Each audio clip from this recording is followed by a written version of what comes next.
আওয়ামী লীগের সভানেত্রী শেখ হাসিনা কি তাহলে ট্রাম্প কার্ড হাতে পেয়ে গেল? দেখেন, এটা আমার কথা না, শফিকুর রহমান খান ফেসবুকে একটা পোস্ট করছেন। সেই পোস্টে তিনি এই বিষয়টাই বোঝানোর চেষ্টা করছেন। ঢাকায় আসতেছে আপনার জাতিসংঘের মহাসচিব, হঠাৎ করে আমাদের বাংলাদেশে কেন আসতেছে? আওয়ামী লীগকে নিয়ে আগামী নির্বাচন অনুষ্ঠান করতে হবে, এটি হচ্ছে মার্কিন যুক্তরাষ্ট্রের বার্তা। এই প্রথমবারের মতন 6 মাসের মাথায় এসে মার্কিন যুক্তরাষ্ট্রের পক্ষ থেকে একটি সরাসরি চাপ। পিনাকি ভট্টাচার্যের গোপন রহস্য আজকে জাতির সামনে আমি তুলে ধরতেছি। পিনাকি ভট্টাচার্য হলো একটা করোনা ভাইরাস।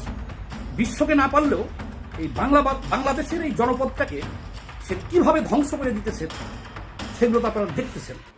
কিন্তু এখন কথা হলো কি, জনপ্রিয় অনলাইন অ্যাক্টিভিস্ট পিনাকি ভট্টাচার্যের পরিবারের ব্যক্তিগত তথ্য ফেসবুকে দেওয়ার জন্য সুশান্তর বিরুদ্ধে আইনগত ব্যবস্থা নেওয়া হচ্ছে। ফ্রান্সে তার বাসার ঠিকানা পাবলিক করে দেওয়া এবং তাকে হেনস্থা করার প্রকাশ্য ঘোষণা যারা দিচ্ছেন তাদের প্রত্যেকের নামে ফ্রান্সের আদালতে মামলা। আসসালামু আলাইকুম দর্শক, আজকে ভিডিওতে আপনাকে স্বাগতম। দর্শক, বর্তমানে বাংলাদেশের পরিস্থিতি এবং রাজনৈতিক শৃঙ্খলাকে তার আলোকে আপনার সামনে বেশ কিছু গুরুত্বপূর্ণ ভিডিও ফুটেজ নিয়ে হাজির হয়েছে। আমি আশা করছি আপনারা এই ভিডিও ফুটেজগুলো দেখলে বর্তমানে বাংলাদেশের পরিস্থিতির কিছু ধারণা পাবেন। তাই চলুন আমরা সেই ভিডিও ফুটেজগুলো দেখে আসি। আওয়ামী লীগের সভানেত্রী শেখ হাসিনা কি তাহলে ট্রাম্প কার্ড হাতে পেয়ে গেল? দেখেন, এটা আমার কথা না, আমি এক ব্যক্তি শফিকুর রহমান খান ফেসবুকে একটা পোস্ট করছেন। সেই পোস্টে তিনি এই বিষয়টাই বোঝানোর চেষ্টা করছেন এবং তৌহিদি জনতাকে বোঝানোর চেষ্টা করছেন যে এইভাবে যদি চলেন তাইলে শেষ, এই অভ্যুত্থানের আর কোনো মূল্য থাকবে না। মানে এই পোস্টটায় শফিকুর রহমান খানের এই পোস্টটা তেমন কোনো প্রাধান্য বা গুরুত্ব আমি দিতাম না, কিন্তু এই পোস্টটা একজন বিশিষ্ট সমন্বয়ক শেয়ার করছেন, যার পরিপ্রেক্ষিতে আমার মনে হলো যে না, হয়তো বা এই কথাগুলোর গুরুত্ব আছে।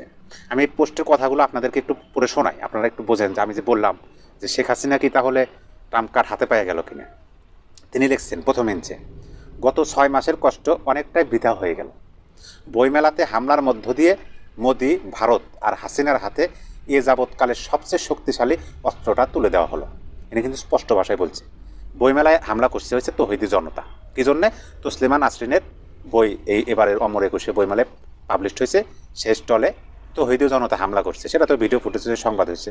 তিনি আরও অনেকগুলো কথা বলছে আশঙ্কাজনক, একটু শোনেন। কিছুক্ষণ পরেই নতুন এপিসোড নিয়ে আনন্দবাজার, ময়ূক সবাই এক হয়ে এই সরকারের বিরুদ্ধে নাইমা পড়বে। মানে ভারতের যে মিডিয়াগুলো, আনন্দবাজার, তারপরে আপনার এই যে ময়ূকের, রিপাবলিক বাংলা, এই সমস্ত নিউজ মিডিয়াগুলো, তারা তো বাংলাদেশের পিছনে লেগে আছে। বাংলাদেশে ছোট্ট একটা কিছু হলেই তারা তো ব্যাপকভাবে প্রচার করে। এই যে অমর একুশে বইমেলায় হামলা হয়েছে, তৌহিদি জনতা হামলা করছে, সেটা তো এই ভারতের মিডিয়াগুলোতে উঠে পড়ে লাগবে, এই কথাটাই বুঝাইছে। তারপরে তিনি লিখছে, আমাদের ভাই আলিফ হত্যার পরে বুকে পাথর বেঁধে আলিফের বাবা বলেছিল শান্ত থাকেন, কোনো ফাঁদে পা দিবেন না। মানে নিহত আলিফের বাবা এই কথা বলছিলেন। আজ সেই ফাঁদে আপনারা পা দিলেন। মানে এই শফিকুর রহমান খান তিনি স্পষ্ট এখানে বলছে যে আজ সেই ফাঁদে আপনারা পা দিলেন, অর্থাৎ অমর একুশে বইমেলায় হামলার মধ্য দিয়ে আপনারা সেই ফাঁদে পা দিলেন। তারপরে তিনি লিখছে, আলিফের রক্তকে অসম্মান করে ভারতের হাতে সবচেয়ে বড় কার্ডটা তুলে দিলেন। তিনি বলছে যে ভারতের হাতে সবচেয়ে বড় কার্ডটা তুলে দিলেন, তাহলে বোঝেন। তারপরে তিনি লিখছে, সবচেয়ে ক্ষতি হলো কার জানেন? ডক্টর ইউনূসের। আর ইউনূসের ক্ষতি হলে যে বাংলাদেশের উপকার হবে না সেটা নিশ্চয় বলে দিতে হবে না, এই কথা তিনি বলছে। এই মুহূর্তে হামলার সাথে জড়িত সবাইকে ধরে পুলিশে দেন। ইসলামপন্থী সকল সংগঠন এবং রাজনৈতিক দল এই হামলার নিন্দা জানান, মানববন্ধন করেন। মানে তিনি সকল রাজনৈতিক দল এবং ইসলামপন্থী যারা আছে তাদের সবাইকে আহ্বান জানাচ্ছে, আপনারা এই হামলার তীব্র নিন্দা জানান, প্রতিবাদ করেন, মানববন্ধন করেন এবং ধরে ধরে পুলিশে দেন, এটা বলছে। ওই তো হয়তো জনতা আসলে বোঝে না, তো তারা বোঝে না, নিজেদের ক্ষতি নিজেরা করতেছে। বইমেলা কি জন্য হামলা চালান লাগবে? এখন তোমাদের সরকার, মানে সাধারণ জনগণের, তো হইতে জনতার সরকার, আওয়ামী লীগের তো সরকার না যে হামলা করলে পরে আওয়ামী লীগের ক্ষতি হইব। এখন ক্ষতি হইব এই সরকার ক্ষতি মানে নিজেদের ক্ষতি, এরা বোঝে না। এই রফিকুল ইসলাম খান এই ভাই অনেক ভালোভাবে বুঝাইছে আর কি। তারপরে তিনি লিখছেন, আল্লাহর হস্তে তসলিমার বিচার চেয়ে এই মুহূর্তে কোনো স্টুপিডিটি করবেন না। তারা যে হামলা চালাইছে ওই জায়গায় তসলিমা নাসরিনের বিচারের কথা হয়তো বা বলছে। সমস্ত কথাগুলো শুনে আপনার কাছে কি মনে হলো? আমার কাছে মনে হলো যে শেখ হাসিনা বোধহয় এবার ট্রাম্প কার্ডটা পেয়ে গেল। আওয়ামী লীগকে নিয়ে আগামী নির্বাচন অনুষ্ঠান করতে হবে, এটি হচ্ছে মার্কিন যুক্তরাষ্ট্রের বার্তা। তাই যদি হয় তাহলে এটা নিঃসন্দেহে বলা যায় এই প্রথমবারের মতন 6 মাসের মাথায় এসে মার্কিন যুক্তরাষ্ট্রের পক্ষ থেকে একটি সরাসরি চাপ। এছাড়াও আঞ্চলিক একটি বিষয় আছে, 12 তারিখ এবং 13 তারিখ এই 2 দিন নরেন্দ্র মোদী মার্কিন যুক্তরাষ্ট্র সফর করবেন। সেই সফরে গুরুত্বপূর্ণ বৈঠক হচ্ছে ডোনাল্ড ট্রাম্পের সঙ্গে নরেন্দ্র মোদীর বৈঠক। সেই বৈঠকে বাংলাদেশ প্রসঙ্গ উঠবে এবং বাংলাদেশের 5ই আগস্ট পট পরিবর্তনের পর বাংলাদেশের আইন শৃঙ্খলা পরিস্থিতি, সংখ্যালঘুদের উপর কথিত নির্যাতন, সেসব প্রসঙ্গ উঠতে পারে বলে শঙ্কা করা হচ্ছে এবং এই ব্যাপারে নরেন্দ্র মোদী ডোনাল্ড ট্রাম্পের হস্তক্ষেপ চাইবে। পুরো বিষয়টি এই সম্পর্কে আগেভাগে মার্কিন যুক্তরাষ্ট্রের যে বাংলাদেশ হাইকমিশন, তাদের কাছ থেকে হয়তো একটি রিপোর্ট তারা জানতে চায় যে সরকারের মনোভাব কি, তারা এইসব পরিস্থিতিতে কি ভাবছে, কি বলছে, সেই বিষয়গুলো নিয়েই হয়তো আলোচনা হয়েছে। অফিসিয়ালি যে বিষয়টি এসছে তাতে সামগ্রিকভাবে সরকার কি করতে চায়, তার সংস্কার পরিস্থিতি কি, সংস্কার কার্যক্রম কি, রোহিঙ্গা সংকট, আইন শৃঙ্খলা পরিস্থিতি নিয়ে সরকারের করণীয় কি এবং সব রাজনৈতিক দলগুলোকে নিয়ে ঐক্যমত্য কমিশন গঠন এবং সাম্প্রতিক যে রাজনৈতিক দলগুলোর পক্ষ থেকে নানা পদক্ষেপ, সেগুলোর বিষয়ে তিনি অবহিত করেছেন। এগুলো হলো অফিসিয়াল ভার্সন। আনঅফিসিয়াল ভার্সন হচ্ছে যে বৈশ্বিক প্রেক্ষাপটে, আঞ্চলিক প্রেক্ষাপটে এই বৈঠকটি অত্যন্ত গুরুত্বপূর্ণ। অর্থাৎ ইউনূস সরকারের উপর পশ্চিমাদের চাপ তৈরি হচ্ছে। ইতিমধ্যে জেনেছেন যে অস্ট্রেলিয়ার পার্লামেন্টে বাংলাদেশে দ্রুত নির্বাচন অনুষ্ঠান এবং র্যাব বিলুপ্তির বিষয়ে কথা উঠেছে এবং গুরুত্বপূর্ণ সদস্যরা সেখানে আলোচনা তারা করেছেন। তারই আরেকটি প্রেক্ষাপট হচ্ছে মার্কিন যুক্তরাষ্ট্র। মার্কিন যুক্তরাষ্ট্র ঠিক এই মুহূর্তে বাংলাদেশ সম্পর্কে তার নীতি কি পরিষ্কার না, এবং সেই বিষয়ে তারা কি নীতি গ্রহণ করবে, নরেন্দ্র মোদী কি চান আর বাংলাদেশ কি চায়, দুই দেশের মধ্যে যে সম্পর্কের টানাপোড়েন, তার প্রেক্ষিতে মার্কিন যুক্তরাষ্ট্র সম্ভবত অনেকে বলেন যে অনুভব করছে যে বাংলাদেশে একটি দ্রুত নির্বাচনের মধ্য দিয়ে একটি নির্বাচিত সরকার আসা দরকার, তাহলে বহু সংকটের সমাধান হবে এবং হঠকারী যে নানা রকম ঘটনার প্রভাব হচ্ছে তার অবসান ঘটবে। এবং এগুলি ঘটছে নির্বাচিত সরকার না থাকার কারণে। বর্তমান অন্তর্বর্তী সরকার অনেক কিছু নিয়ন্ত্রণ করতে পারছে না, আইন শৃঙ্খলা পরিস্থিতি, সংখ্যালঘুদের নিরাপত্তা, এই বিষয়গুলো খুব জোরালোভাবে এসছে। অর্থাৎ এখানে অনেকটা টার্গেট হচ্ছে ইউনূস সরকার যে ব্যর্থ, সেটি বলার চেষ্টা করছেন কেউ কেউ। পশ্চিমারা সরাসরি বলছে না, তারা সংস্কার কার্যক্রমের প্রশংসা করছেন, কিন্তু সংস্কার দীর্ঘায়িত হতে হতে ইতিমধ্যে আইন শৃঙ্খলা পরিস্থিতির অবনতি হচ্ছে এবং 5ই ফেব্রুয়ারি 6ই ফেব্রুয়ারি দেশব্যাপী যে তাণ্ডব চলেছে সেই তাণ্ডবকে তারা ভিন্নভাবে দেখছেন এবং এই প্রেক্ষিতে যে ধরপাকড় চলছে তাতে মানবাধিকার লঙ্ঘন হচ্ছে কিনা মার্কিন যুক্তরাষ্ট্র এই বিষয়টি সরাসরি ডক্টর মোহাম্মদ ইউনূসের কাছ থেকে জানতে চাচ্ছেন। ফলে রাতের বেলা ডক্টর ইউনূসের সঙ্গে মার্কিন যুক্তরাষ্ট্রের চার্জ দ্য অ্যাফেয়ার্সের এই বৈঠক অত্যন্ত গুরুত্বপূর্ণ বলে অনেকে মনে করছেন। দর্শক, সাবেক প্রধানমন্ত্রী শেখ হাসিনা সহ আওয়ামী লীগের বেশ কয়েকজন শীর্ষ নেতার যে মামলা রয়েছে সেই মামলাগুলোর রায় এই বছরের অক্টোবরের মধ্যে হতে চলেছে, আর আগামী ডিসেম্বরের মধ্যেই হতে যাচ্ছে জাতীয় সংসদ নির্বাচন, ত্রয়োদশ জাতীয় সংসদ নির্বাচন। এবং রায় যদি হয়ে যায় এবং যদি দণ্ডিত হয় সাবেক প্রধানমন্ত্রী শেখ হাসিনা এবং আওয়ামী লীগের অন্যান্য শীর্ষ যারা নেতৃবৃন্দ রয়েছেন তারা, সেক্ষেত্রে আগামী জাতীয় সংসদ নির্বাচনে শেখ হাসিনা অংশগ্রহণ করতে পারবেন না। এবং আওয়ামী লীগ কি আদৌ রাজনীতি করতে পারবে কিনা, কারণ এর মধ্যে আপনারা দেখেছেন উপদেষ্টা বেশ কয়েকজন তারা বলেছেন যে আওয়ামী লীগ নামে তারা রাজনীতি করতে পারবে না। দেখেন, অনেক সময় আপনারা দেখবেন একটা কথা খুব বেশি প্রচলিত যে 2008-এ আওয়ামী লীগ 233টি আসন পেয়েছে নির্বাচন এবং 1971 সালে আওয়ামী লীগ 167টি আসন পেয়েছিল 170-এর মধ্যে। এবং বলা হচ্ছে যে তখন বলা হতো যে 1970-এর নির্বাচনে যদি কোনো কলা গাছও দাঁড় করানো হতো নৌকা প্রতীকে, সেও জিতে যেত। এবং আবার এটাও বলা হয় 2008-এর নির্বাচনে নৌকা প্রতীকে যদি কোনো কলা গাছকে দাঁড় করানো হতো সে জিতে যেত। এবং এটা খুবই সবাই বলেছে এই কথা। কিন্তু 2025-এ এসে ত্রয়োদশ জাতীয় সংসদ নির্বাচনে যদি শেখ হাসিনা অংশগ্রহণ করতে না পারে বা আওয়ামী লীগ যদি আওয়ামী লীগ নামে রাজনীতিতে নামতে না পারে বা নির্বাচনে অংশগ্রহণ করতে না পারে, তবে কি আওয়ামী লীগের মৃত্যু ঘটবে? এটা খুব বড় একটি প্রশ্ন এখন তোলাই যায়। এই প্রশ্ন আমরা এরকম ভাবে দেখেছি 2018 নির্বাচনে বিএনপি চেয়ারপারসন বেগম খালেদা জিয়া তিনি অংশগ্রহণ করতে পারেননি, কারণ তিনি দণ্ডিত হয়ে কারাবরণ করেছিলেন। এবং সেই নির্বাচনে আমরা দেখেছি যে বিএনপি ভারপ্রাপ্ত চেয়ারম্যান তারেক রহমান তিনিও দণ্ডিত ছিলেন, তিনিও অংশগ্রহণ করতে পারেননি। এবং এই কারণে যেটা হয়েছে, বিএনপি নির্বাচনে ভালো ফলাফল করতে পারেনি। এবং এটা যে শুধুমাত্র এই দুজন শীর্ষ নেতার নির্বাচনে অংশগ্রহণ করার উপর নির্ভর ছিল ব্যাপারটা তা নয়। 2018 নির্বাচন একটি কলঙ্কিত নির্বাচন হাসিনা সরকারের, এবং সেই নির্বাচনে অনেক ধরনের অভিযোগ রয়েছে। প্রধানতম অভিযোগ ছিল যে সকাল 8টায় যে ভোট গ্রহণ শুরু হওয়ার কথা, সেই ভোট মূলত রাতের বেলা হয়ে গেছে এবং এটিকে নিশিরাতের ভোট বলে অভিহিত করা হয়। এবং এটি অনেক কলঙ্কজনক একটি অধ্যায় শেখ হাসিনার রাজনৈতিক জীবনে এই নির্বাচনগুলো। তাহলে আওয়ামী লীগের কি অপমৃত্যু ঘটবে, নাকি মৃত্যু ঘটবে, নাকি আওয়ামী লীগ একেবারেই অপ্রাসঙ্গিক হয়ে যাবে জাতীয় রাজনীতি থেকে বা বাংলাদেশ থেকে? আদৌ কি এটি সম্ভব এভাবে আওয়ামী লীগকে নিশ্চিহ্ন করে দেয়া? আমার অন্তত যেটা মনে হয় সম্ভব নয়। কেন সম্ভব নয়? কারণ জামাত ইসলাম 2025-এ এসে এখন জামাত ইসলাম আমার কাছে যেটা মনে হচ্ছে স্মরণকালের সবচেয়ে বেশি শক্তি প্রদর্শন করছে বা তাদের প্রভাব খুব বেশি, সেটি আমরা প্রশাসনেও দেখতে পাচ্ছি কিংবা সরকারেও অনেকটা দেখতে পাচ্ছি, যেটা অনেকটা ওপেন সিক্রেটের মতো। জামাত ইসলামের ভোটের হার যদি হিসেব করেন, অনেকেই বলে থাকে যে 2.5 থেকে 3% ভোট বা 4% ভোট জামাত ইসলামের। এবং আপনি যদি ধরেন 100 জন মানুষকে জিজ্ঞাসা করেন, জরিপ করেন, সেখানে আপনাকে হয়তো বলবে যে 40 জন আওয়ামী লীগ পছন্দ করেন, 40 জন বিএনপি পছন্দ করেন, 10 জন জামাত পছন্দ করেন, বাকি 10 জন হচ্ছে অন্যান্য যে রাজনৈতিক দলগুলো রয়েছে বা নিরপেক্ষ, বা তারা আসলে মন্তব্য নেই টাইপের।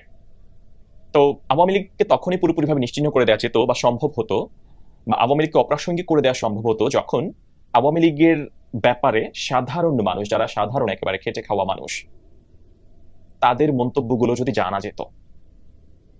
কারণ আমরা তাদের মন্তব্য সব জানতে পারি না। আমরা কিভাবে জানতে পারবো সেটি? সোশ্যাল প্ল্যাটফর্মের মাধ্যমে অথবা নির্বাচনের মাধ্যমে বা জরিপের মাধ্যমে। এখন যে জরিপগুলো দেয়া হয়, যেমন আমি যদি আমার ইউটিউব চ্যানেলটিতে জরিপ দিই, এখানে প্রচুর আওয়ামী লীগ সমর্থক মানুষ রয়েছেন বলে আওয়ামী লীগের জয় জয়কার সবসময় আমি দেখতে পাই। একই রকম ভাবে যদি আপনারা অন্যান্য যারা কন্টেন্ট ক্রিয়েটর, ইউটিউবার, তাদের জরিপেগুলো যদি আপনারা দেখেন, সেখানে দেখবেন যে অন্য রাজনৈতিক দলের সমর্থন সেখানে বেশি। সুতরাং জরিপের ফলাফল দিয়ে যে একেবারেই মাঠের সার্বিক চিত্রটা আমরা পাবো, ব্যাপারটা আসলে তা নয়। তাহলে জরিপটা আসলে ঠিক ওরকম ভাবে ভরসার জায়গা নয়। আরেকটা হচ্ছে, কোনো নির্বাচনের মাধ্যমে আমরা জানতে পারি, কিন্তু যেহেতু নির্বাচনের সুযোগ নেই কোনো ধরনের, বা নির্বাচনে হয়তো আওয়ামী লীগ অংশগ্রহণ করতে পারবে না, সুতরাং সেইভাবে যে আমরা খুব সুষ্ঠু কিছু জানতে পারবো আওয়ামী লীগের ব্যাপারে মানুষের মনোভাব কি, কত পার্সেন্ট মানুষ আওয়ামী লীগকে পছন্দ করেন বা অপছন্দ করেন, তখন হয়তো আমরা একটা ধারণা পেতাম। এখন আমরা যদি ধরেন 100 জন মানুষকে আমরা জিজ্ঞাসা করি, তাদের মধ্যে দেখবেন যে অলমোস্ট বিএনপি আওয়ামী লীগ প্রায় সমান সমান আমরা দেখতে পাই। এখন যদি আমরা সোশ্যাল প্ল্যাটফর্মটা আমরা দেখি, দেখবেন যে সোশ্যাল প্ল্যাটফর্ম প্রচুর মানুষ কোনো কোনো জরিপে আওয়ামী লীগের পক্ষে প্রচুর লিখছেন, কোথাও কোথাও আওয়ামী লীগের বিপক্ষে প্রচুর লিখছেন।